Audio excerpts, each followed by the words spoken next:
Hi, I'm Tom from Ideal Heating, and today we're going to talk about what you can do if you're called to a boiler that's described as having an intermittent rumbling noise. That rumbling noise, it may be caused by reverberation, and the most likely cause of reverberation is a dirty injector, which is affecting the gas and air mix.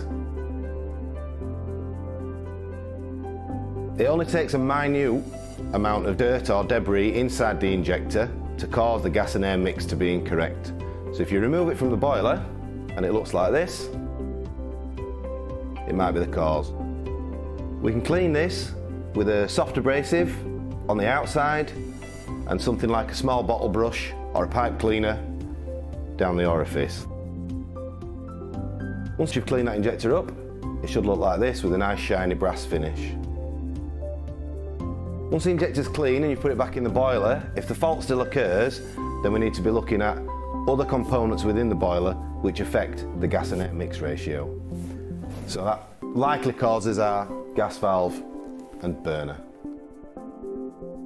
For more in-depth tutorials on Ideal products, please visit the Expert Academy online.